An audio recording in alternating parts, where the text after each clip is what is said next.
Comment apprendre de ses erreurs? Alors là, on vous rebassine les oreilles avec tout un tas d'idées préconçues, mais il y a aussi des conseils qu'on ne vous donne pas, ou du moins que vous n'entendez pas assez souvent. Alors voyons un petit peu ce qu'il en est. Tout d'abord, les erreurs des autres sont les erreurs des autres.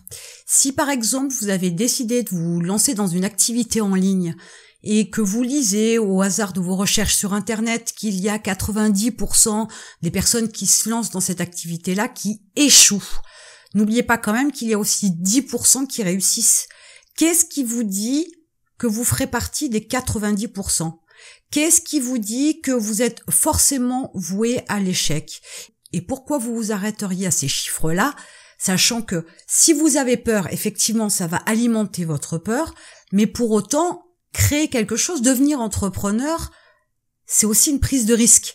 Donc de toute façon, si vous faites pas la démarche, ces 90%-là, vous n'aurez jamais l'occasion de vérifier si cette information-là était vraiment juste, ou alors c'était juste une info qui a été déposée comme ça, un petit peu au hasard des choses, sans étude ni quoi que ce soit. Et quand bien même il y aurait une étude derrière, de toute façon, vous pourriez faire partie des 10% qui ont réussi. Déjà, commencez par vous positionner différemment. Partez du principe que les erreurs des autres, c'est les erreurs des autres. Si on vous dit que les entrepreneurs qui ont réussi, ils ont échoué 20 fois avant, alors vous allez partir dans l'idée d'avoir 20 échecs avant de pouvoir réussir quelque chose? Bien évidemment que non. Donc débarrassez-vous des erreurs des autres, ne les prenez pas en considération, faites ce que vous avez à faire. Ensuite, vous entendez souvent, il faut apprendre de ses erreurs, c'est-à-dire voir ce qu'on a fait pour analyser, ne pas refaire la même chose bien évidemment, et faire les choses différemment pour pouvoir améliorer ce qu'on avait fait, pour avoir des résultats différents de ce qu'on a eu en fonction des actions qu'on a faites. Évidemment qu'il faut que vous regardiez ce que vous avez fait, évidemment qu'il faut décortiquer toutes les actions, évidemment qu'il y a forcément quelque chose à changer pour avoir un résultat différent. Mais ce qui est d'autant plus intéressant, c'est que, certes, vous avez appris à faire quelque chose qui a donné un résultat qui ne vous convenait pas. Par contre, maintenant, il faut vous mettre à chercher quelque chose qui fonctionne. N'y allez pas au petit bonheur la chance. C'est pas le fait du hasard de pouvoir connaître les bonnes actions pour avoir les résultats que vous voulez. Alors ne partez pas dans tous les sens, n'essayez pas 34 000 choses. Commencez déjà par rechercher ce qui fonctionne, apprenez des gens qui ont utilisé des méthodes qui fonctionnent, qui donnent les résultats que vous recherchez, plutôt que d'essayer des choses de façon aléatoire. Ensuite, ne vous lamentez pas sur un échec.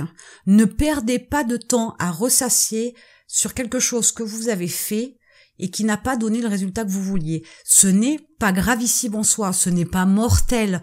Vous avez essayé, vous avez eu un résultat qui n'était pas celui que vous vouliez. C'est tout, ça s'arrête là. Vous avez appris quelque chose parce que ce que vous avez fait n'a pas donné les bons résultats, ou du moins les résultats que vous vouliez. C'est tout ce que vous avez appris, mais c'est pas pour autant que vous devez vous lamenter et tout arrêter et passer à autre chose parce que ce que vous avez fait n'était pas les bonnes actions pour atteindre votre but. Donc ne pleurez pas sur vos échecs, bien au contraire, voyez de l'avant, laissez dans le passé vos échecs et avancez.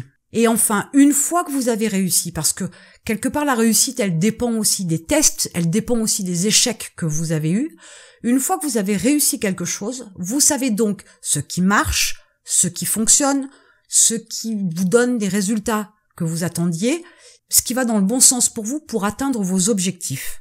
Mais dans ce cas-là, nourrissez-vous de ce que vous avez appris, éventuellement affiner, peaufiner, améliorer vos actions de façon à pouvoir refaire la même chose et à nouveau récupérer le résultat que vous vouliez sur des actions que vous allez mener et donc accéder une fois de plus à un succès supplémentaire. Et c'est quand même bien plus intelligent que d'avoir à pleurer sur son sort, de rester sur ses échecs et de tout abandonner puisqu'on n'a pas réussi à faire quelque chose. Quand vous apprenez une nouvelle chose, vous êtes en phase d'apprentissage. Vous êtes quelque part voué à l'échec. Vous êtes voué à vous tromper. Mais c'est ce qui vous permet aussi d'apprendre. Et c'est ce qui permet aussi de tester votre motivation, votre endurance et votre persévérance. Et ça, c'est des caractéristiques importantes quand on veut être entrepreneur, parce qu'on en a besoin. Si tous les entrepreneurs s'arrêtaient à la première difficulté, il y aurait beaucoup moins d'entrepreneurs aujourd'hui. Donc n'ayez pas peur, regardez vos échecs, apprenez des gens qui ont fait des choses qui ont réussi, qui ont eu des actions qui étaient efficaces, recopiez-les, puis si ça donne le résultat escompté, améliorez, peaufinez et dupliquez. Maintenant, il vous reste à commencer un business en ligne, vous avez un lien dans la description, cliquez, vous atterrirez sur des vidéos qui vous sont offertes et qui vous permettront de préparer un projet de business en ligne et peut-être de démarrer avant ce soir. Et moi, je vous retrouve de l'autre côté.